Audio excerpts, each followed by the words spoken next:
Yenari, ¿cómo le va? Nicolás Menicini aquí. Hola Nicolás, buen día. Bueno, por cuestiones obvias, como te aclaré hoy, no puedo hacer referencia al hecho concreto, Ujú. porque esto va a formar parte de un proceso que eventualmente ya tiene sus dispositivos legales y constitucionales previstos y para obviamente no incurrir Claro. en ningún tipo de prejuzgamiento, ni prejudicialidad, ni preopinión. Simplemente, como hablamos, la idea era un poco abordar la cuestión vinculada en términos generales con la violencia contra las mujeres. Ujú. Lo que le quiero preguntar es primero es cómo es el procedimiento de jurado, digamos, de enjuiciamiento justamente hacia Teherán. Sí, la comisión es una comisión que es una comisión previa, cuyo, digamos, acto último es un dictamen de admisibilidad, donde se establecen los hechos y eso después eventualmente puede derivar en justamente la remisión al jurado de enjuiciamiento propiamente dicho, que es el que está establecido en los mecanismos del artículo 267 como bien lo señalaban ayer en algunos lugares y medios. Ujú. Eh, Después eso se activa en un procedimiento específico que está regulado en una ley provincial y esta comisión, que yo la presido, por eso soy muy cuidadosa Sí. digamos, en los términos y en las cuestiones vinculadas, simplemente esto ha adquirido matices y relieves y, bueno, digamos, una trascendencia también que es importante llevar tranquilidad, conceptos de que, bueno, esto va a ser tratado, esto ya ingresó, como salió en todos Ujú. los medios y publicado específicamente por el Ministerio Público Fiscal, digamos, ingresó al Superior Tribunal de Justicia a través del área correspondiente. Eso después se forma un expediente, se integra la comisión de admisibilidad, se ratifica la denuncia, luego se hace la primera reunión, se designa secretario o Ajá. secretaria y allí comenzamos a trabajar en esto, en la admisibilidad, que es un poco lo que habíamos hablado hoy de aclarar Sí. qué es lo que en definitiva hizo el doctor Jerez como jefe, digamos, o titular del Ministerio Público Fiscal vinculado con esta cuestión.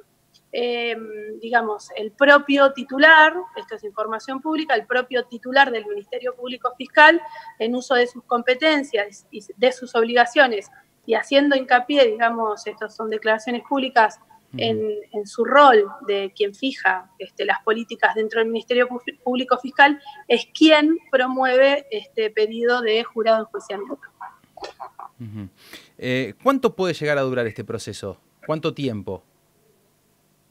Y depende, pero una vez que se constituye la comisión tiene 30 días para expedirse en la Ujú. admisibilidad o inadmisibilidad. Ujú. Ujú.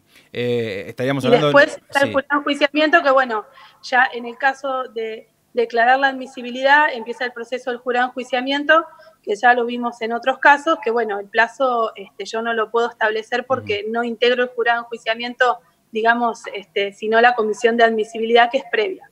Ujú. En un mes y medio podríamos llegar a tener ya definiciones concretas al respecto. Probablemente sí. Probablemente.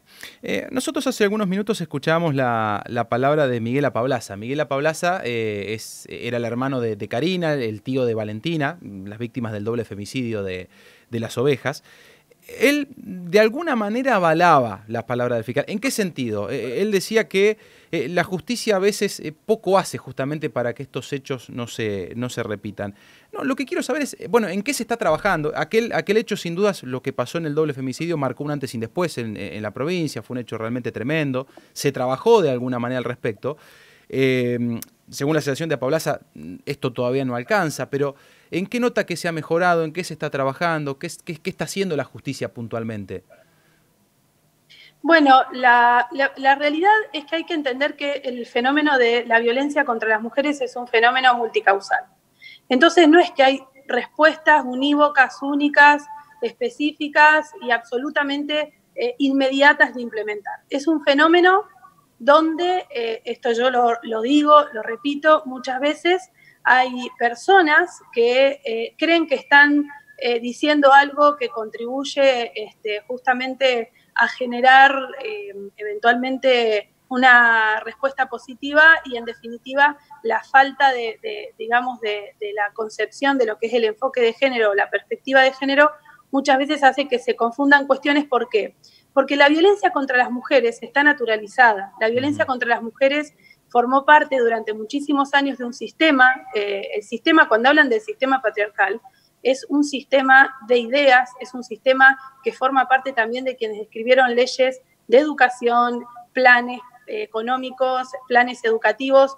Por ende, cuando hablamos, yo siempre digo, hay palabras que se toman como si fueran palabras fuertes con connotaciones que en el ámbito de la justicia no hay que reproducirlas o que no son políticamente correctas. Cuando se habla de sistema patriarcal, justamente el sistema patriarcal es un sistema, es un orden de ideas tan profunda que la persona que eventualmente reproduce esos prejuicios y esos estereotipos que vehiculizan la violencia contra la mujer, a veces ni siquiera lo advierte. Entonces, esto en términos generales, estoy haciendo un diagnóstico social. No voy a referirme concretamente a los dichos del doctor Terán, porque esos serán evaluados concretamente en el caso concreto, pero sí es importante entender la complejidad del fenómeno de la violencia contra las mujeres. En el ámbito del Poder Judicial se creó una oficina específica, que es la Oficina de la Mujer. La Oficina de la Mujer hace ya muchos años que está trabajando en la incorporación de la perspectiva de género. Por supuesto que siempre estamos repensando las estrategias, analizando.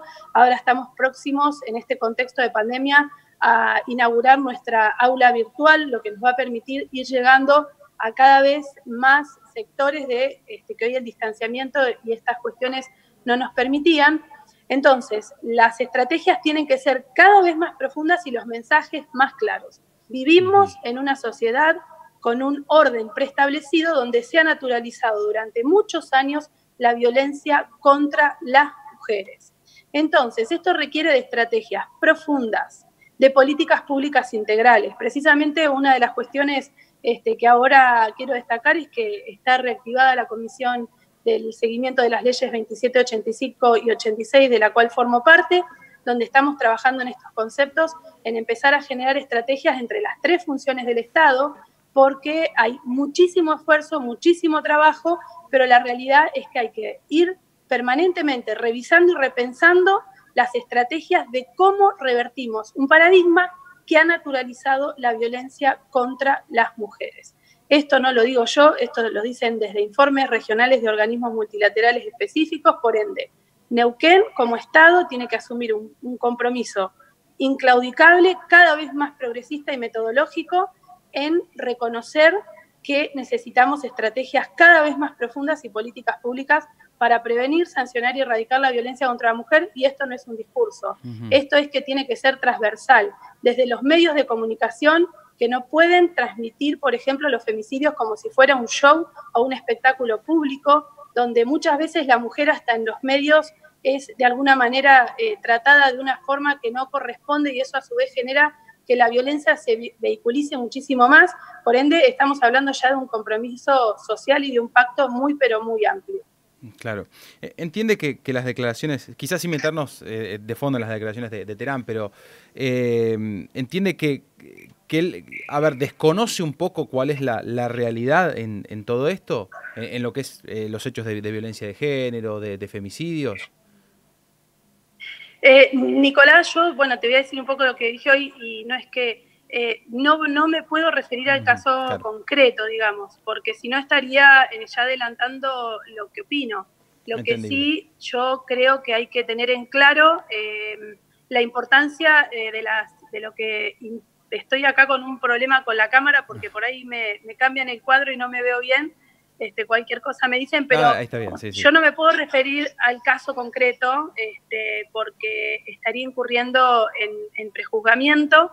Muchas veces, a veces se cree que por mi formación y por mi trabajo permanente con el tema de la incorporación de la perspectiva de género dentro del ámbito judicial y hacia afuera, y mi compromiso obviamente público con la temática y mi trabajo permanente, porque esto es un trabajo que se hace de una manera muy silenciosa, muy metodológica, a veces hasta incluso se ha generado que no es conveniente que yo integre determinados espacios. O sea, me ha pasado En el pasado me ha pasado cuestionamientos de estas características por tener una formación específica en la perspectiva de género.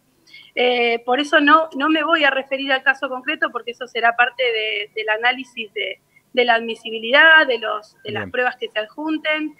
Algunas declaraciones ya fueron públicas, obviamente que yo veo televisión, pero eso va a formar parte de un análisis de un ámbito particular.